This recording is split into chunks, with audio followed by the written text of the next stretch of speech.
bonjour à tous et bienvenue à Matin Bonheur. Nous sommes vendredi aujourd'hui, très heureux de vous retrouver pour le dernier numéro de cette semaine, numéro au cours duquel on aura un entretien sur des dérives auxquelles se livrent certains jeunes Ivoiriens avec Dr Kei Donald et professeur Kwame Félicien. Ils seront nos premiers invités. On parlera de tuto malin aujourd'hui avec Vanessa Amibara parce qu'on est vendredi et comme on est vendredi justement, eh bien, Tanti Aoutou Elisa sera avec nous pour nous proposer un mets excellent de la Côte d'Ivoire.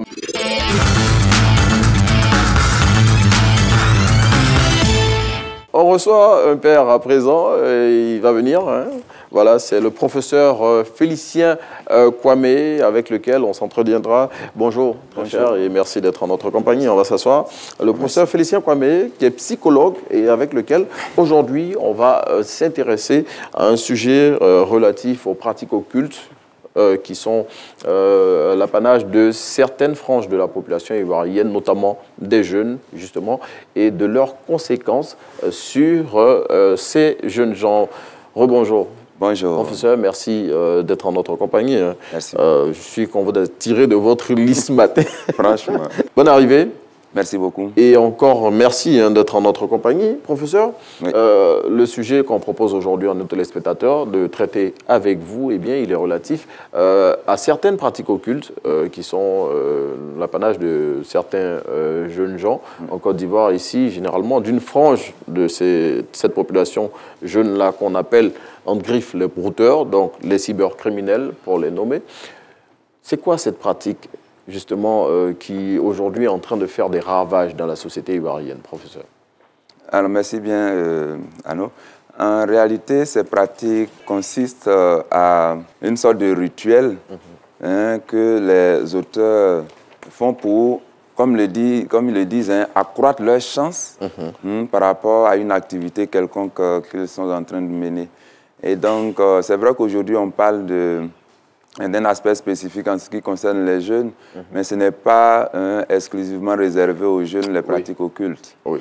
Voilà, c'est comment on appelle ça, une pratique, ou sont des pratiques qui sont adoptées généralement par la plupart des gens en Côte d'Ivoire et même en Afrique.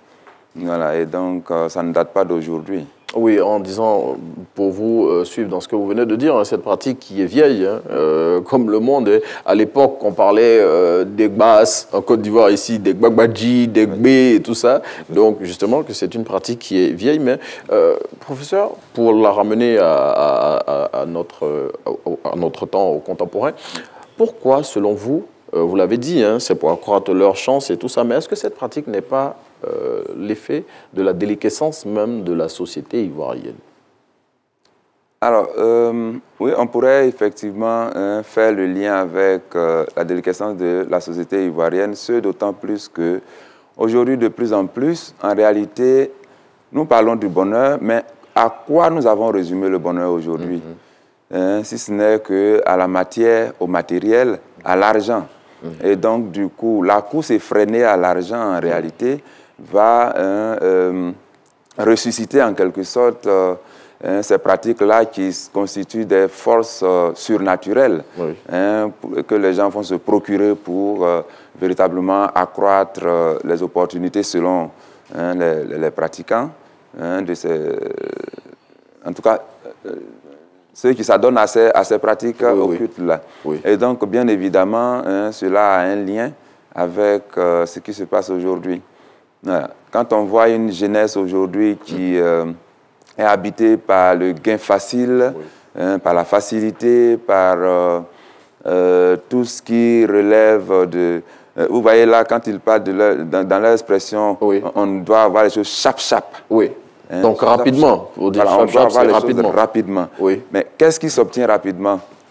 C'est par le travail. En réalité, tout suit un processus. Oui. Et donc, quand on ne veut pas obéir au principe de ces processus-là, on est obligé de porter une sorte d'entorse à ce qui est naturellement établi. Et donc, du coup, ces pratiques-là vont venir comme une sorte de, comment on appelle, une sorte d'élément qui va compenser, en fait, les étapes du processus. Et la valeur pour accélérer travail, la chose. Et la valeur travail aussi, parce que c'est par le travail que tu obtiens. Mais puisque là, en ce moment-là, on ne parle plus du travail. Oui. Le travail a perdu tout son sens.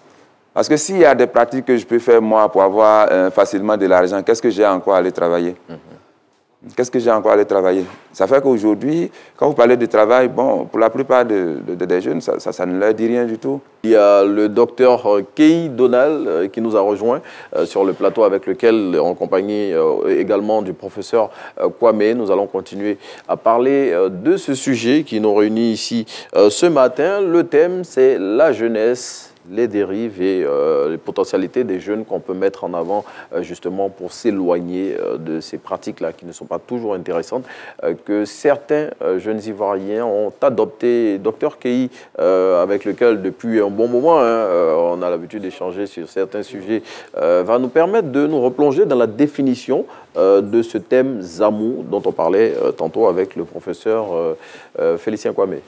Oui, effectivement, il faut savoir que le Zamou a émergé au début des années 2000 et on peut définir les Zamou comme, c'est-à-dire une pratique occulte qui est mobilisée par les jeunes afin de pouvoir booster leur activité. Vous voyez un peu, c'est-à-dire que la dimension des Zamou... En parlant d'activité, il faut dire quelle activité? Activité illicite, c'est-à-dire la cybercriminalité qu'on appelle le broutage en fait. Et donc on va voir en réalité que le Zamou est le prolongement du BAS. Parce que lorsqu'on fait un peu... On parlait tantôt aussi. Voilà, effectivement. Pour le BAS, pour ceux qui nous suivent voilà, le BAS, voilà, c'est-à-dire qu'en Côte d'Ivoire, lorsqu'on parle du BAS, on parle du système d'attachement reliant un individu qu'on convoite, en fait. Vous voyez un peu. Donc, dans l'histoire de la pratique occulte, on va voir deux grandes, on peut dire, dénominations de la pratique fétichiste, on peut dire ça. C'est-à-dire, on a la période du BAS, de l'indépendance jusqu'en 2000, et puis on a la dimension du Zamou qui apparaît à partir de 2000 jusqu'à maintenant. Mais c'est le prolongement, comme vous avez dit, du BAS, donc c'est à peu près la même chose. Hein. Effectivement, c'est la même chose, mais il y a une différence, parce que les Zamou, ils rentrent dans la dimension en réalité technologique, en fait. Oui, avec voilà, les nouvelles pratiques et tout ça. Mais il faut savoir qu'on a plus ou moins les dozos qui en sont les vulgarisateurs, et puis on a les adolescents qui vont récupérer ça et l'introduire à l'intérieur de leur pratique, vous voyez un peu. Et donc, c'est eux qui seront les porteurs, les initiateurs, ceux qui vont valoriser plus ou moins cette pratique-là. À quoi ça sert, ce Zamou-là? De façon pratique, pour booster leurs activités. Parce que de ce que nous, on a entendu, cette pratique-là permettrait de lier des gens sur lesquels ces cybercriminels-là exercent leurs activités. Donc, du coup, ces personnes-là ne peuvent plus rien leur refuser. Effectivement, c'est un peu ça. Lorsqu'on parle qu'on appelle la pratique au faux sentiment, par exemple, parce qu'il y a plusieurs pratiques. La pratique au faux sentiment, la pratique de l'héritage, et ça, c'est les pratiques des brouteurs, comme on les appelle. Donc, si on est dans le domaine de la pratique au faux sentiment, c'est le fait de pouvoir cibler l'individu à travers qu'on appelle les réseaux sociaux et tenter de le séduire à travers ces réseaux sociaux-là. Et donc, pour pouvoir rendre cette séduction coûte, afin de pouvoir dompter la conscience de l'individu, donc le Zamou apparaît comme l'élément déterminant dans cette rapidité de capture de la conscience de l'individu cible. Vous voyez. Donc, c'est une sorte d'envoûtement, en fait. Effectivement, c'est une sorte d'envoûtement selon les brouteurs. Donc c'est un peu ça. Envoûtement qui leur permet, bien évidemment, de faire chanter ces personnes-là, qu'ils finissent par envoûter. Hein. Effectivement. Justement, pour cette pratique du Zamou, il y a des interdits. Oui.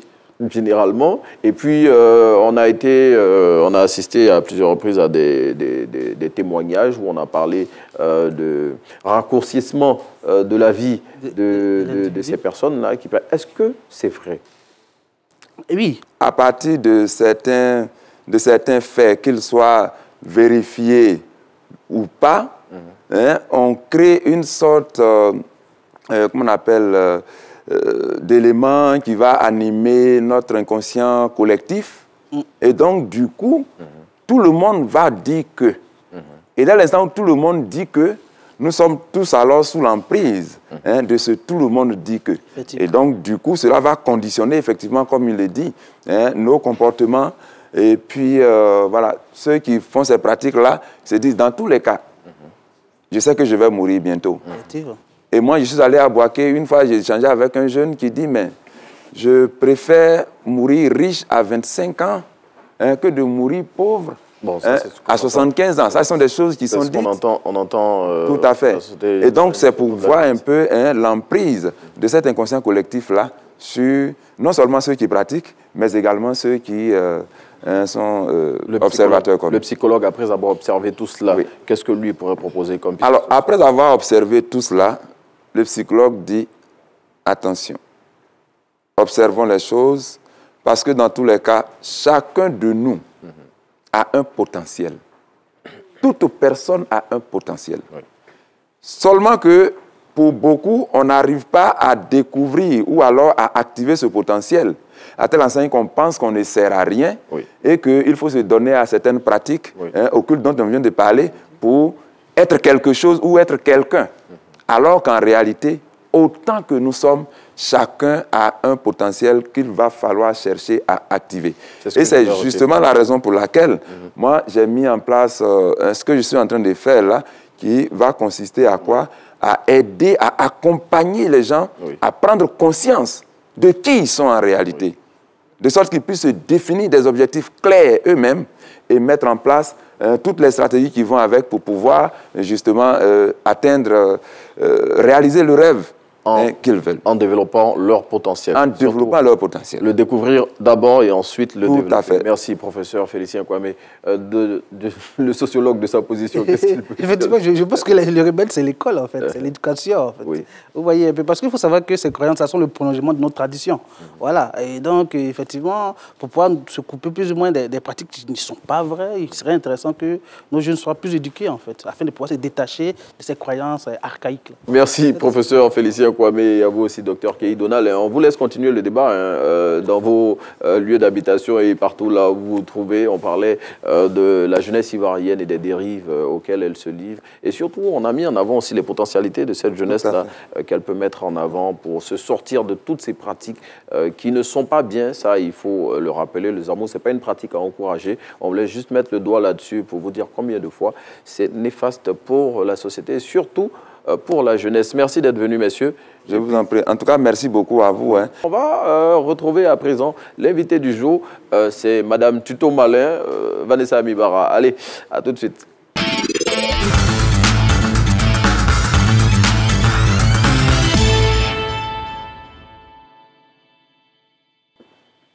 Voilà, Vanessa, que nous avons rejoint dans son coin où, avec son pistolet à colle, le fameux pistolet à colle, elle nous propose ces beaux objets qu'elle fabrique pour nous tous les vendredis. Vanessa, bonjour. Bonjour Renaud. Bon, je vois des coques d'arachide. Oui.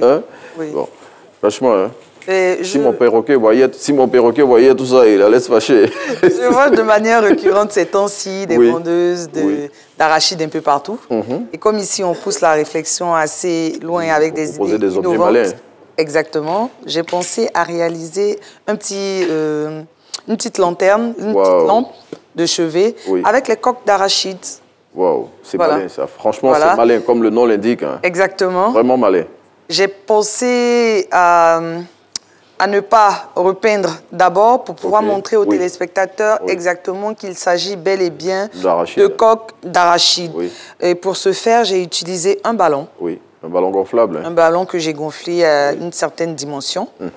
On peut faire plusieurs dimensions, je crois bien. C'est selon. Hein. Et à l'aide du pistolet à colle, j'ai collé. On peut se rendre compte. J'imagine le temps que ça a dû mettre. Ça met beaucoup de temps. Wow. Ça met beaucoup de temps. Coller avec précision, avec précision. Comme ça. Sinon, vous allez sentir la douloureuse avec le pistolet à colle. Donc, voilà, c'est comme ça que ça se présente. Je vais vous donner l'occasion de casser le ballon parce que j'ai très peur. Tenez. Ah ouais? Pour pouvoir y mettre la lampe. Hein. Oui, exactement. C'est ça? Bon, je dis, Jason, Karim. Voilà. On y est arrivé.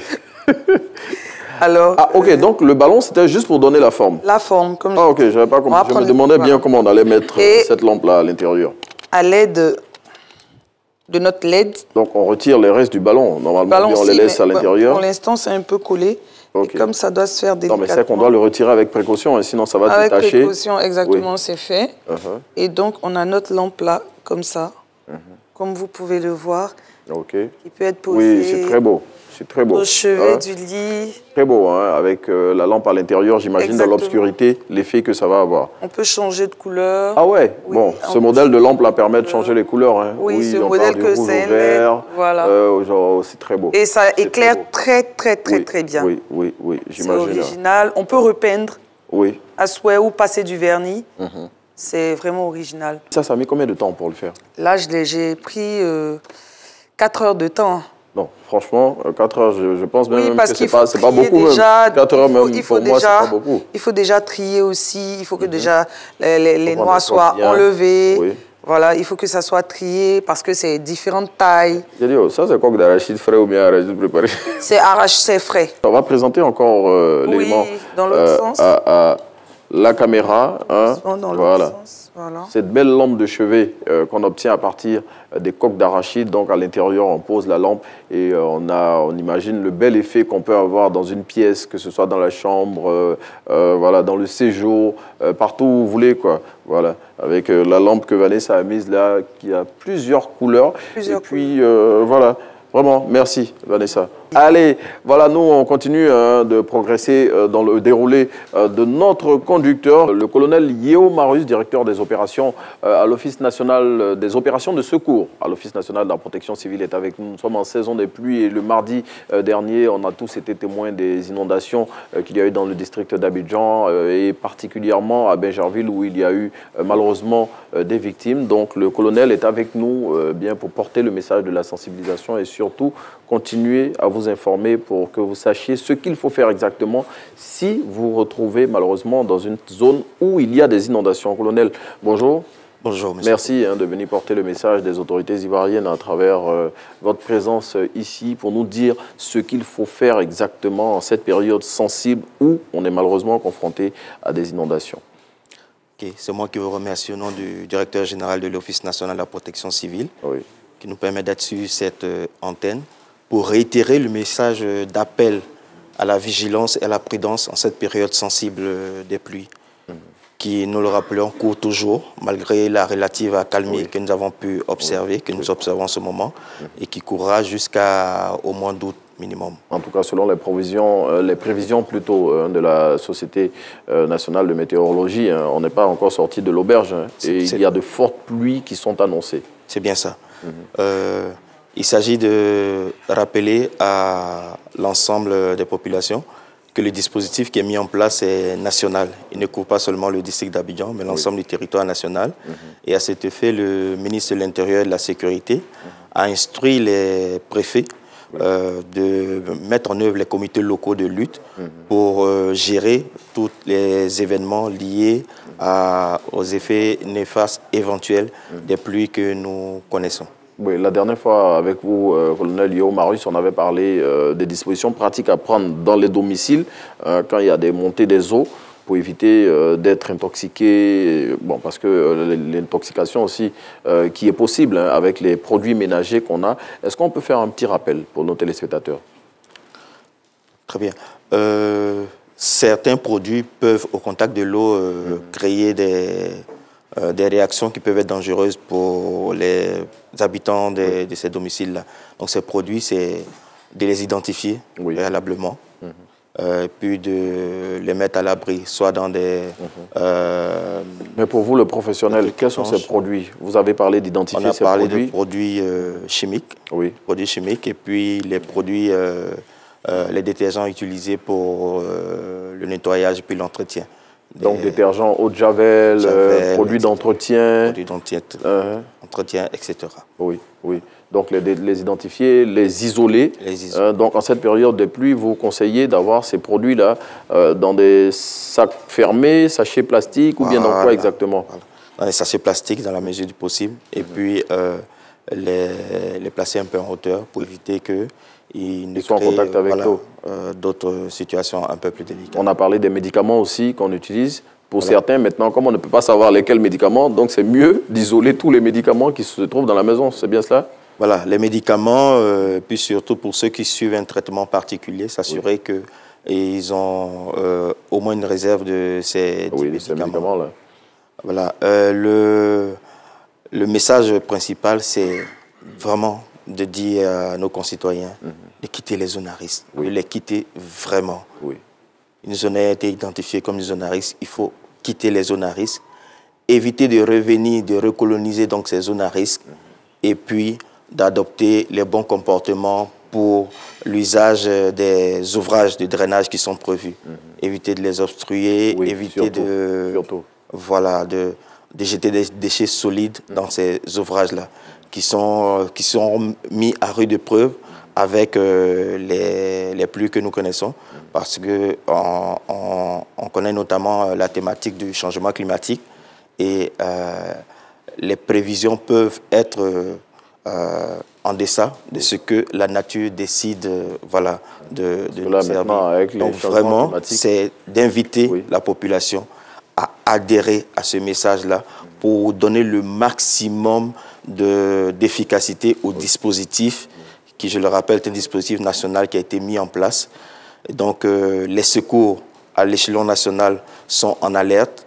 Depuis Abidjan à l'intérieur du pays, à travers les pompiers militaires, les pompiers civils, pour assurer des secours efficaces à nos populations. Concernant les numéros d'urgence, il y a bien sûr le 180, le 0101 80 13 28, et les services de la protection civile sont également joignables au 01 73 91 0073. On va revenir sur ce numéro. 01 73 91 00 80. Merci, colonel Yeo Marius, directeur des opérations de secours à l'Office national de protection civile, qui ne bouge pas, qui reste en notre compagnie. On vous a déplacé, colonel Tata Autou. Elisa est avec nous, elle va nous proposer un petit truc à manger. On va vous en faire profiter aussi. Et là, moi, je vais rejoindre Tata Autou Elisa, qui nous propose un petit déj aujourd'hui. Je vois une pâte de piment là qui a l'air très intéressante. Mon colonel, venez avec moi, vous allez vous installer ici, on vous installe, on lance notre jingle, ça va vous permettre de desserrer un peu votre ceinture et puis on va manger avec Tata Elisa. Allez, on y va.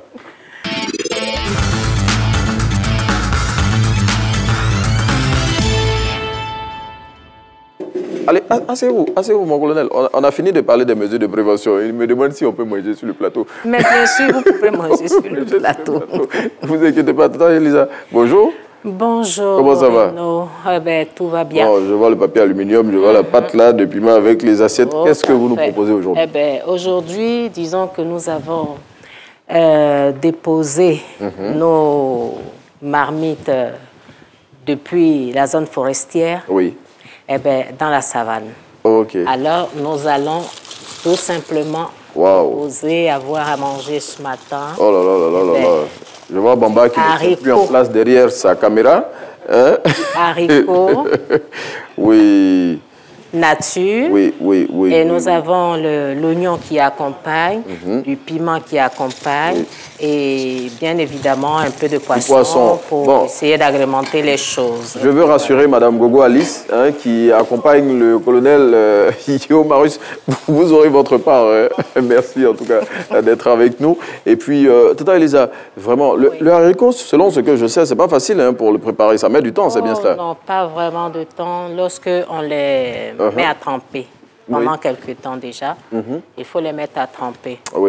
Et au moins pendant 3 ou 4 heures, lorsque vous les mettez, en moins de 2 heures, elles sont vraiment bien cuites. Donc tremper pendant 4 heures avant de préparer? Avant de préparer. Wow. Vous les mettez donc à la suite.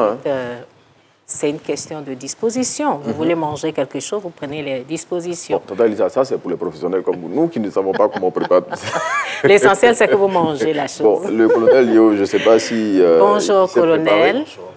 Colonel, détendez-vous. On a fini avec... C'est un plaisir de vous recevoir sur notre table de boîte et bonheur.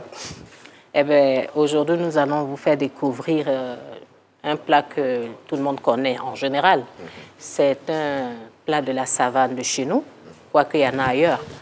C'est l'haricot blanc. Et laissez-moi déjà vous servir. Il faut servir le colonel. Tu parles, ça finit pas. Le colonel va goûter. Docteur Keï, qui est toujours avec nous, j'imagine qu'il est toujours équipé. Voilà, il va venir aussi pour partager avec nous ce que Tata Elisa nous offre maintenant, ce matin au petit déjeuner. Le problème, c'est que est-ce que vous mangez assez d'huile ou juste un tout petit peu? C'est bon. Colonel Yeo, il est dans sa posture militaire. Allez, asseyez-vous, docteur. Prenez du piment. Un peu de piment. Voilà. Mais Tata Elisa, il va goûter. Tu as mis beaucoup comme ça? Le colonel m'a dit c'est du piment. C'est un colonel, hein, c'est pas n'importe qui. En tout cas, merci d'être dans notre compagnie. Vous savez, c'est comme ça que ça se passe ici tous les vendredis. Tata Elisa qui vient nous proposer ces petits plats et voilà, nous on prend plaisir. On est en fin de semaine, on peut bien se le permettre. Au colonel, vous avez goûté? Bon. Oui, c'est très bon. Et puis je pense que ça permet de prendre les forces pour... Oui, c'est plein de fer. Vous en avez toute la journée. Oui, vous en avez besoin avec les opérations de secours. J'imagine, avec les opérations de secours pour lesquelles vous courez ces temps-ci. Il faut plutôt que le colonel mange assez d'haricots maintenant, qui est plein de fer, pour pouvoir avoir suffisamment de force avec tout ce que nous voyons par ces temps pluvieux. Merci Tata Elisa pour ce plat de haricots avec le poisson qui accompagne cela. Bon, moi, je repars sur mon plateau. Merci d'avoir été avec nous tout au long de cette semaine. On a été très heureux de vous servir avec toutes les équipes de la matinale, la régie et tous les cadreurs ici en studio. On va se retrouver, Dieu voulant, le lundi prochain pour d'autres numéros de votre émission. Merci de continuer à suivre RTI 1 et rester sur nous tout au long de cette journée. Allez, nous on s'en va manger maintenant. Allez, à lundi.